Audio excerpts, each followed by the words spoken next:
Bu analogi yo'q. Dunyoda deyarli uchramaydigan holatda, shaklda qilinyapti. Bunaqa katta e'tibor bilan va bunchalik boy kontentga ega bo'lgan g'oyalari, konsepsiyalari ishlab chiqilgan markazni bu mubolag'a emas.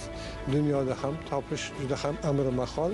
Mana shu nuqtai nazardan olib qaraganda islom sivilizatsiyasi markazi kelajagimizni bir belgilab beruvchi muhim majmuaga aylanyapti.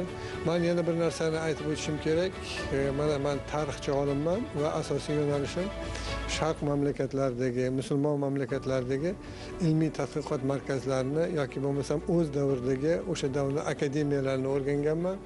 Bu avvalambor o'sha Bag'dod akademiyasi, keyin Amir Temur davridagi Ulug'bek akademiyasi, o'sha davrda Bag'dod akademiyasi sababli birinchi musulmon renessansi shakllandi. O'zbekistondagi muhtaram prezidentimizning tashabbuslari bilan tashkil etilayotgan O'zbekistondagi islom sivilizatsiyasi markazi qaysidir ma'noda yangi O'zbekistonni yangi akademiyasiga aylanyapti va bu akademiya o'z mohiyatiga ko'ra shubhasiz biz maqsad qilib olgan 3-renesansni tashkil topishiga xizmat qiladigan bir ilmiy tadqiqot markaziga aylanib boryapti. Hali faoliyatini boshlamagan O'zbekistondagi islom sivilizatsiyasi markazi bu butun dunyoda tanilishga ulgurildi. Sababi bir nechta xalqaro konferensiyalar va kongresslar amalga oshirildi.